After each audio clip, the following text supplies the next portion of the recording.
Një defekt i rënd në linjën e transmetimin me diametër 1000 mm ndërpritet për arsye sigurie furnizimi me ujë të pishëm në qytetin e Vlorës. Defekti është konstatuar prej mesnatës, ndërsa bëhet fjalë për linjën e transmetimit që furnizon me ujë depot e qytetit. Drejtori i SHA ujësjelljes kanalizimeve Vlorë, Ermal Murati, ka theksuar se ky defekt ka ndodhur nga një anomali e krijuar, ndërsa po punohet me qëllim rikthimin sa më shpejt në normalitet, duke patur në konsiderat faktin që vjen në një moment as pak të përshtatshëm, siç janë edhe festat e fundvitit. Aktualisht, ka theksuar Murati, është furnizimi me ujë për qytetin dhe po punohet për gjetur alternativën më të mirë të mundshme për të kthyer gjithçka në furnizimin në normalitet të qytetit në oraret e përcaktuara. Atëherë, rreth mesnatës ditës djeshme ka ndodhur një avari serioze në rrjetin e transmetimit me diametrin më të madh 1 mish. Ky rrjet transmetimi furnizon depot e qytetit, duke qenë se ka një presion shumë të madh për çështje sigurie, kemi stakuar pompat edhe stacionet e qytetit. Kjo situatë vjen nga një anomali e krijuar që inspektuam dhe bashkë, po përpiqemi tani maksimalisht të rekuperojmë zgjidhjen për të rikthyer ujin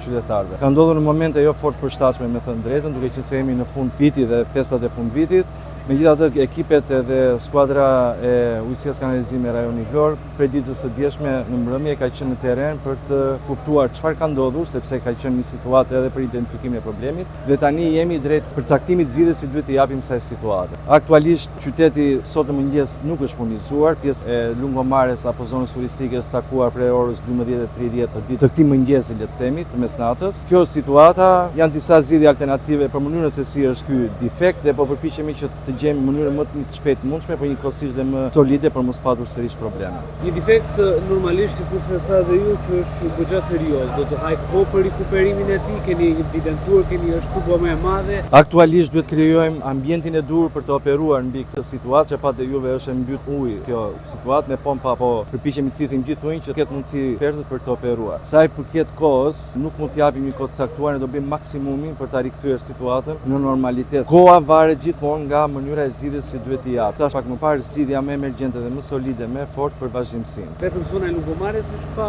furnizim me ujë apo është edhe pjesa tjetër e qytetit? Po, është gjithë qyteti i Vlorës, po duke ditur që qyteti ka një regjim të furnizimit me ujë me 2 herë gjatë ditës dhe zona e lungomares ka pasur edhe ka aktualisht 24 orë, kemi filluar stakimin duke qenë se ka, le të themi, në një farë mënyrë ka stopuar dhe furnizimi me ujë për zonën e lungomares dhe për qytetin njëkohësisht. Kreu i ujësjellësit Ermal Murati thekson se ky defekt nuk i përket linjës së re të ujësjellësit, por kjo linjë transmetimi është pjesë e projekteve të viteve 2009-2010. Shkak për situatën e krijuar mund të jetë edhe lidhja e kësaj linje në atë kohë, apo dhe çedimi i rrugës, duke sjellë edhe në këtë situatë problematike. Drejtor, avaria që ka ndodhur, a është pjesë e investimit të rrjetit të ri të ujësjellësit?